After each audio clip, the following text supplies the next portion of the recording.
Welcome to another episode of Animator Interviews. My name is Evan Vernon. I'm a contributor at Animation for Adults, as well as Animation Nights New York, or ANNY for short. For those new to ANNY, we are a monthly screening event and yearly festival that celebrates the very best in animation talent. Our artists come from all across the globe, and many have gone on to have their work featured at Cannes and other prominent festivals.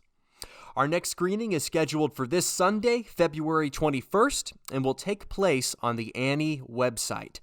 Attendance is free, and films will be accessible from 11 a.m. to 11 p.m. Eastern Time with virtual mixers from 3 to 5 and 8 to 10. We have 3 guests with us today, all of whom will be featured at Sunday's screening. I'm joined first by Chris Plimmer, a British animator who created the stop-motion short Man's Best Friend Forever. Set into technological dystopia, the film introduces us to a world where dogs don't die. In lieu of euthanasia, owners can preserve their pets by having them mechanically reconfigured. Eternal life comes at a price, though. Dogs who undergo the procedure are given robotic bodies and limbs, retaining only their heads as they are transformed into freakish cyborgs. For owners, the procedure is a delight, but for their canine friends, it is nothing short of a living hell. Will anyone end this abuse, or will the dogs be forced to suffer forever? You'll have to watch and find out. All said, Man's Best Friend is a stirring film with lessons that will haunt you long after the credits roll. Today, Chris has agreed to talk about the short, discuss its message, and offer us some insight on his career.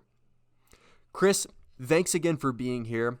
I'll start with a question we ask a lot of our artists. What got you into animation? So I became an animator because I think it was around 8 years old where I got gifted like a pack of plasticine. And I don't know if you know this, but like Wallace and Gromit and stuff, that's what they use to do their animations with, like their puppets. And inherently from me just using that, sculpting it and just playing with it as a kid, that's what I wanted to move on to as an adult, just because like, I don't know, you want to make money from your hobbies really, or if you enjoy your hobbies, it's kind of like you want to do that as a job. So that's what really got me interested in stop motion animation. You mentioned Wallace and Gromit. Do you think that Aardman, the studio behind that, played a formative role in shaping you as an artist? Hugely. Do you have any influences? Yeah, hugely. Like, growing up, Wallace and Gromit was kind of like my feel-good movie. You know, the kind of movie that you would watch when you were ill or sick from like school or something. That's the kind of film that I would watch on my sick days just to feel a bit better. Yeah, absolutely. I remember watching Chicken Run when I was about 6 years old. And I think that was the first time that Aardman had actually made it to the States. I'm not sure if it was their first feature film. It was their biggest, well, I think it was their most profitable like feature film they've ever done. Yeah, but I think it was their second feature film they might have done. Okay. But yeah, it was like definitely one of their biggest. I'll defer to you on the history. I'm sure you're right. But no, I remember being really just kind of mesmerized by it myself too as a kid, because stop motion was still relatively new at the time. And to see something as fluid and novel as that was really inspiring, you know, even from like an American perspective. So I guess that's also like the photorealism of it as well, because before that we had Toy Story, and Toy Story looks great, but it's not photorealistic, is it? Like it's definitely got a cartoony 3D look to it, whilst stop motion has this very like, it's real, it's in the world, it's your toys, you could do this yourself. Like it's almost got an era of like believability or like groundness that just kind of relates to the audience a bit. Yeah, that's a fascinating perspective. And it kind of leads into my next question here, Chris. I was going to ask you, and I think you may have already given me your reply here, but you know, stop motion's very tedious. You have to make all the models yourselves and manipulate every single frame yourself by hand. There's so much precision that it requires. I'm preaching to the choir. I'm sure that you could describe it in much more depth than someone like myself. But what was it aesthetically that drew you to stop motion? Do you think there's something that medium can accomplish, or that sub-medium can accomplish, that you wouldn't otherwise see with, say, 3-dimensional or 2-dimensional animation? I think all the mediums can kind of like meet, like if you put enough effort into one of them, you can get as good of a quality as other ones. It's like 3D films now, you can get them to look like stop motion, and even experts can't really tell the difference. And stop motion, if you put in the absolute effort, no one can tell the difference if it was like 3D or stop motion. Like if you look at Leica films with Missing Link, it's so close to 3D where it's kind of like no one can really tell if it is that or not. So like they even mix like 3D next to stop motion like a hell of a lot. And it's just like there's a certain level of right now where it's just like you can achieve a lot with all these different types of mediums. But I think where stop motion kind of comes forward is where, well, not really forward, like it's not better than the rest, but it's just me personally, I like to have something in my hands whilst I'm like thinking of how to do something. Like I've got a puppet right here. Look. It's just something about holding it where you can think about how you're going to shoot it with your camera. Like having it, everything in place, you set, and it's just kind of moving stuff around, and it's being able to add stuff in as you're going along. Yeah. And it just feels just right. It's almost like shooting live action, but not.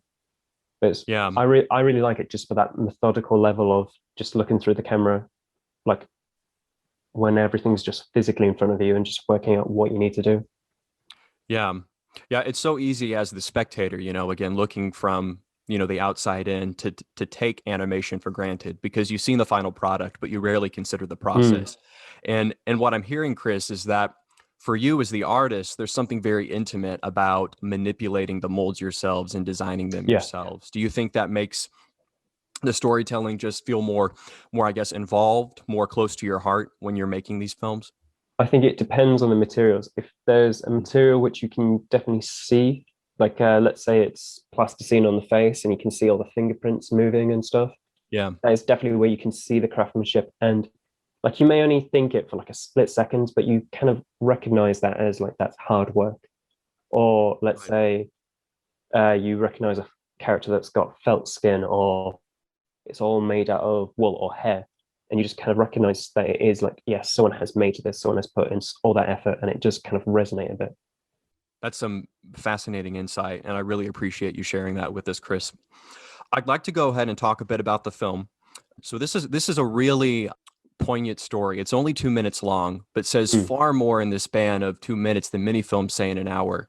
So I'd like to just kind of ask Chris, where did this story come from? What inspired this short? This shot came from the fact that I wanted to make an emotional film.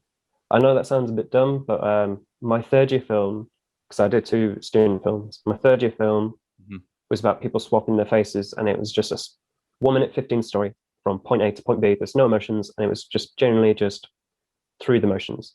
And my feedback through that was, you need to put more emotion into this. You need to kind of like get more resonation. Sorry about that, with the audience. So what I had to do was effectively come up with a story that had emotional impact.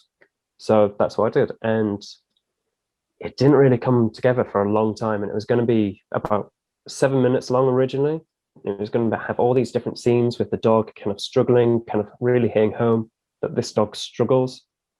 And then I ended up just chopping it all apart and going with the beginning and end rather than the 5 minute long middle, because it kind of just like, it didn't need it at all. Yeah, that's interesting that it was originally far longer, because not knowing that and watching the film, I still feel like, the message is very clear, right?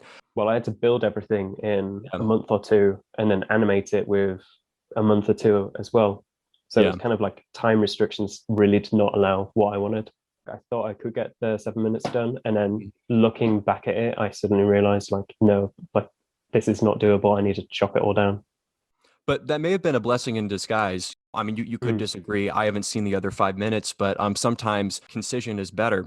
No, I absolutely agree.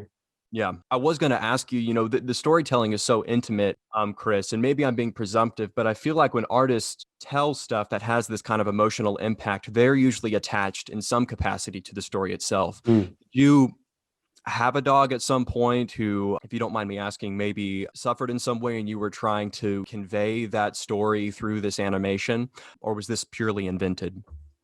Originally, it was just purely invented, but as I was shooting, my pet cat became blind.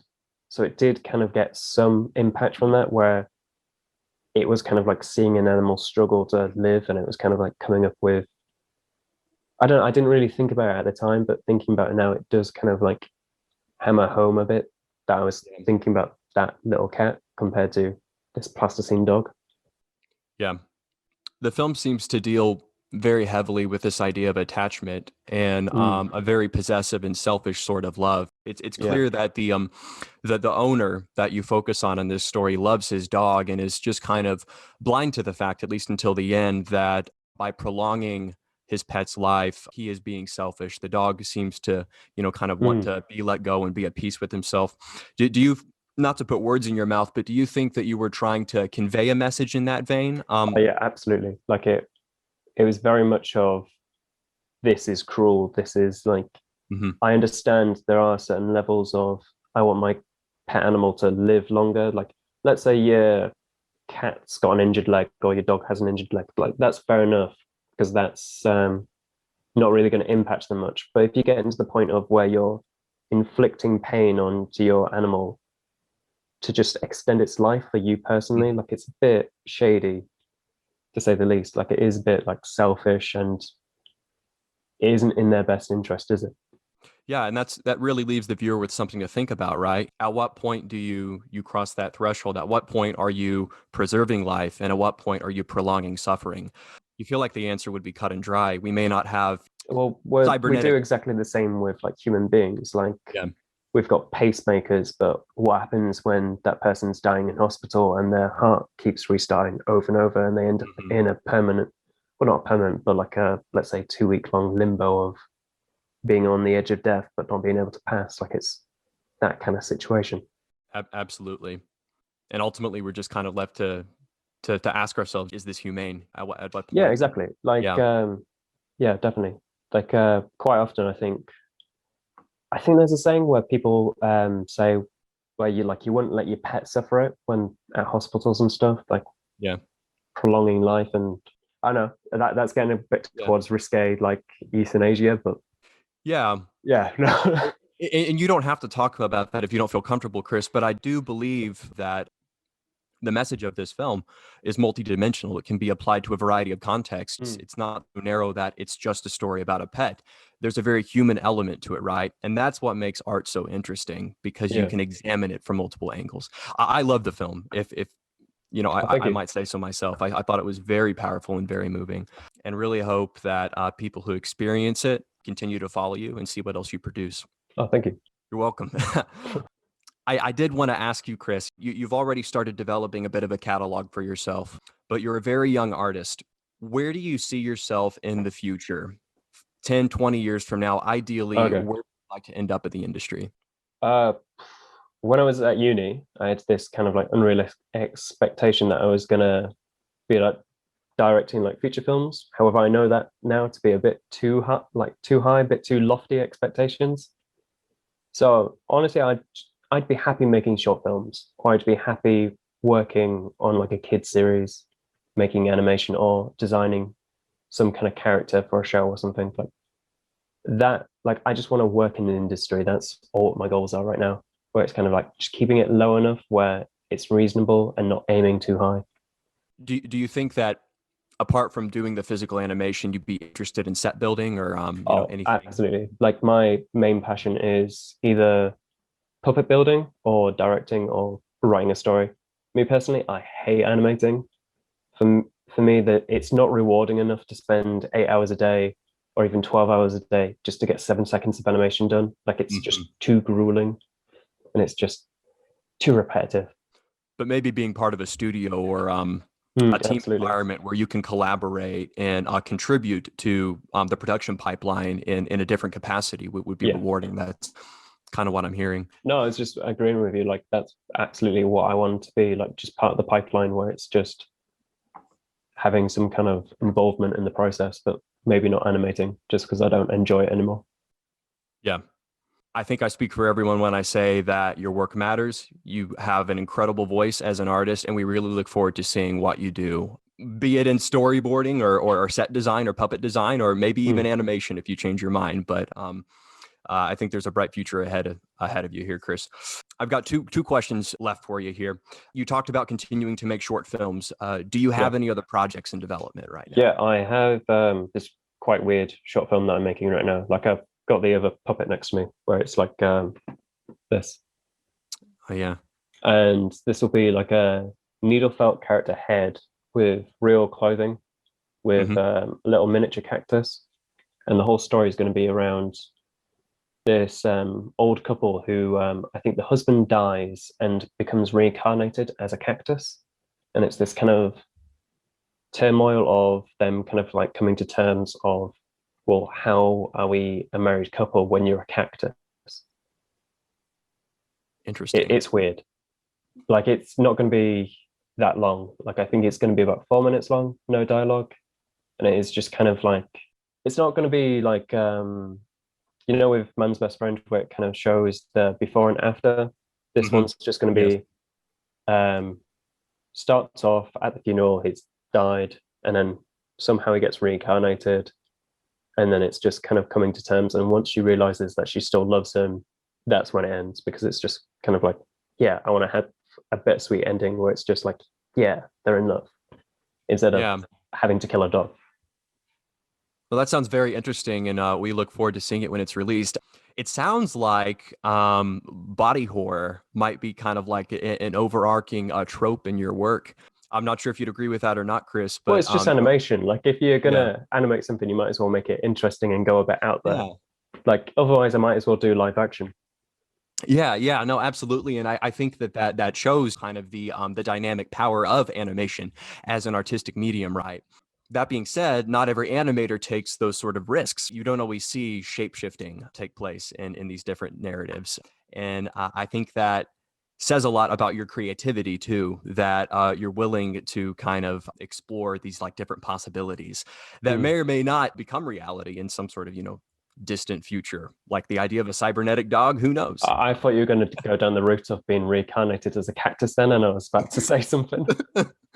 I won't go that far, but yeah, it sounds really interesting, Chris. So thank you for giving us a little sneak peek there. For everybody listening in, we hope you enjoyed this interview. If you'd like to experience Chris's work, be sure to attend Annie's virtual screening this Sunday. His film will be available from 11 a.m. to 11 p.m. Eastern Time. We'll include all the pertinent links in the interview description, as well as Chris's social media handles if you'd like to follow him on a regular basis. Chris, thank you so much for joining us today. Any last comments you'd like to make before we wrap up? Yeah, just keep making stuff, I guess. Enough like said. Practice makes perfect. Just keep making. If you want to make something, just make it and hope it comes out well. And if it doesn't, just try again. Well said. Keep creating things, and we hope that you keep creating things too, Chris. Really appreciate your time. All the best to you in the future.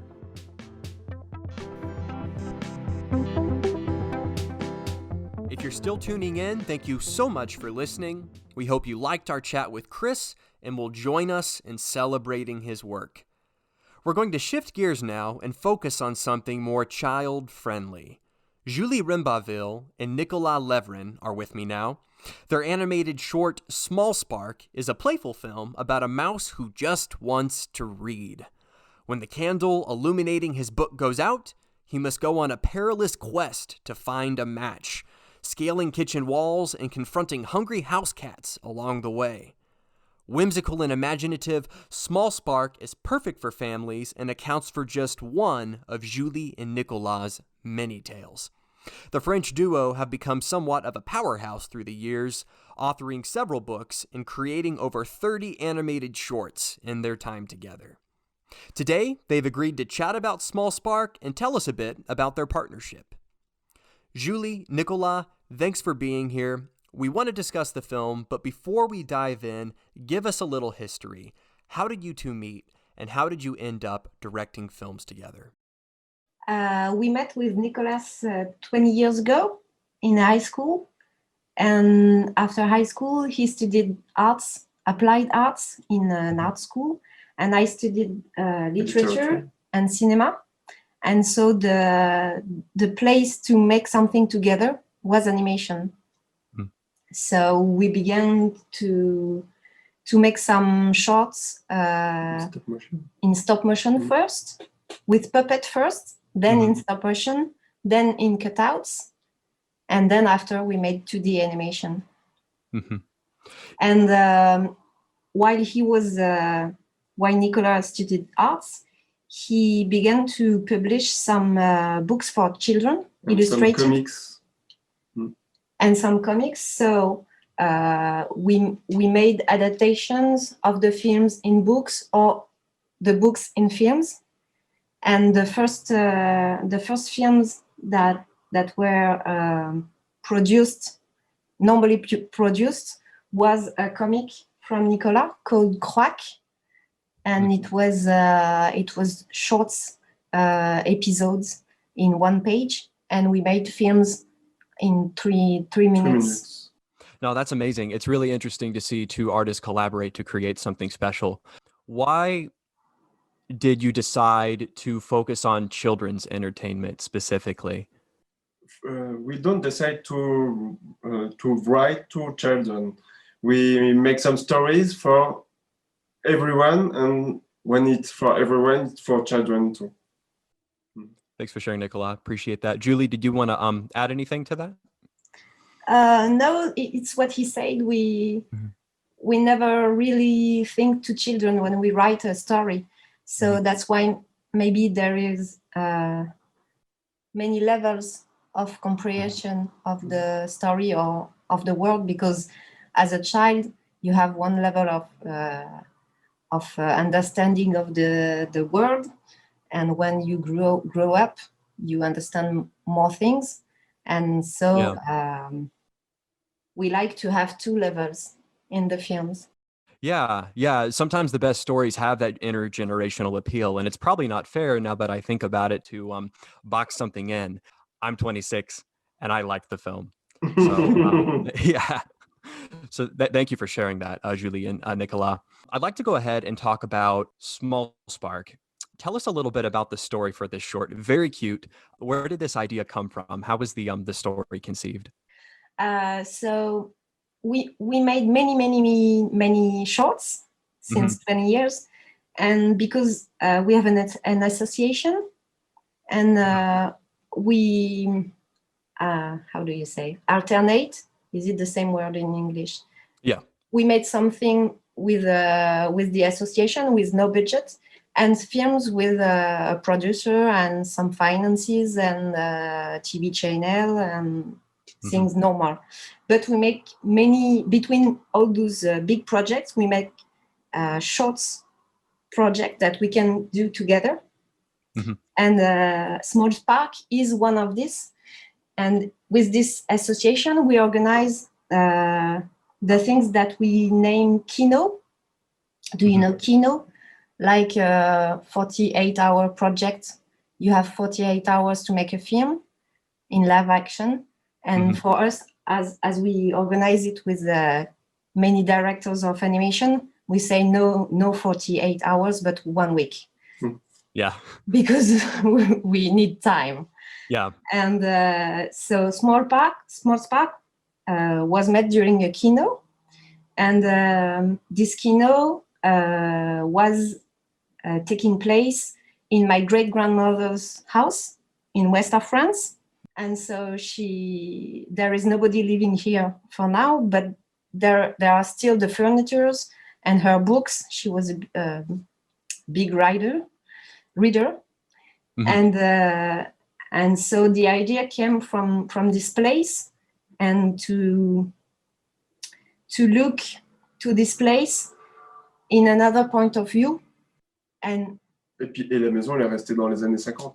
The house is staying in the 50s, 60s.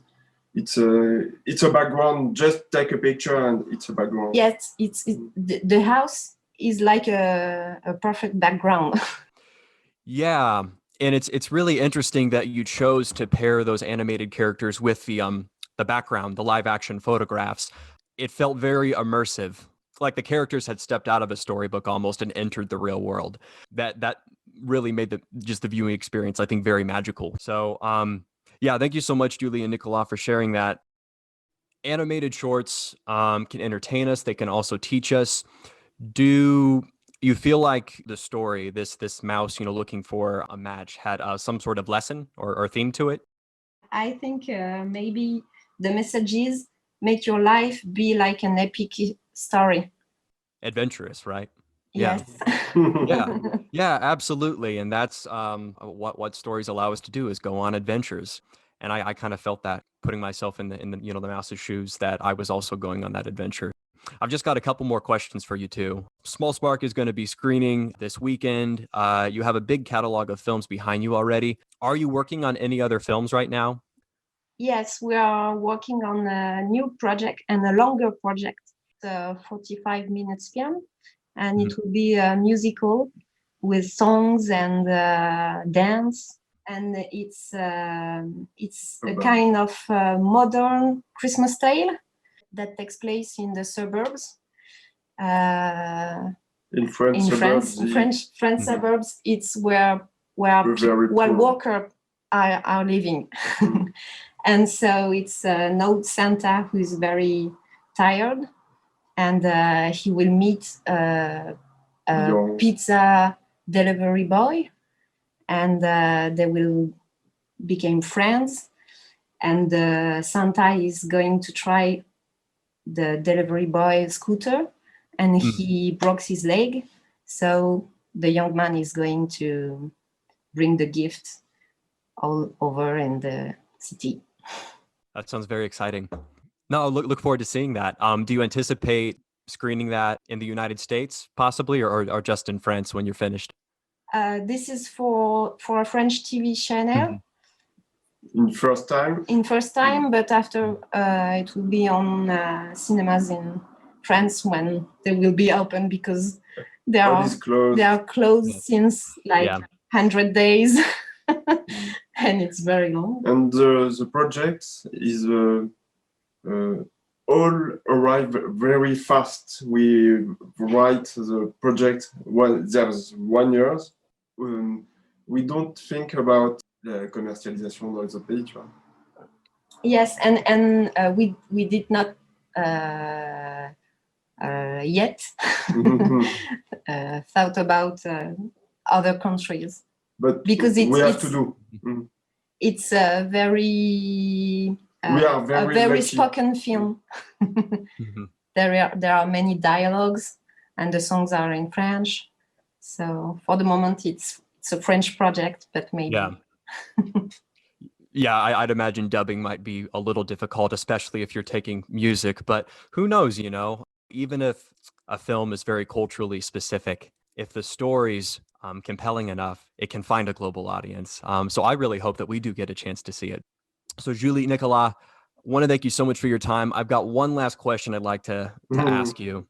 You're industry veterans. You've made a lot of films already. So I'd like to ask you, just thinking further down the road, what would you like your legacy to be as artists? How would you like to be remembered as storytellers? This is a funny question, because we never think to the posterity, and we consider us not really like artists, but like artisans. We are making stories now for the people now. So we never think to posterity, but maybe what we want to do is to offer a kind of other point of view, funny point of view on life. And because the reality is sometimes not very funny. So if we just try to offer another point of view on this reality, so we are happy. Absolutely. I mean, we need laughter. We need good feelings now more than anything, right? Especially with COVID going on, there's so much negativity and darkness in the world. So having stories that lift your spirit up, like Small Spark, is something that the world needs. So, Julie, Nicolas, thank you so much for your time today. For all those listening in, if you'd like to see Small Spark, it's going to be available during Annie's virtual screening this Sunday, February 21st. It's going to be available from 11 a.m. to 11 p.m. Please don't miss out. If you'd like to follow Nicolas and Julie, we'll include all their relevant websites and social media handles in the interview description. Once again, Julie, Nicolas, really appreciate you taking the time today to talk with us. Anything else you'd like to say before we wrap up? Thanks a lot. Thanks a lot too. Thank you.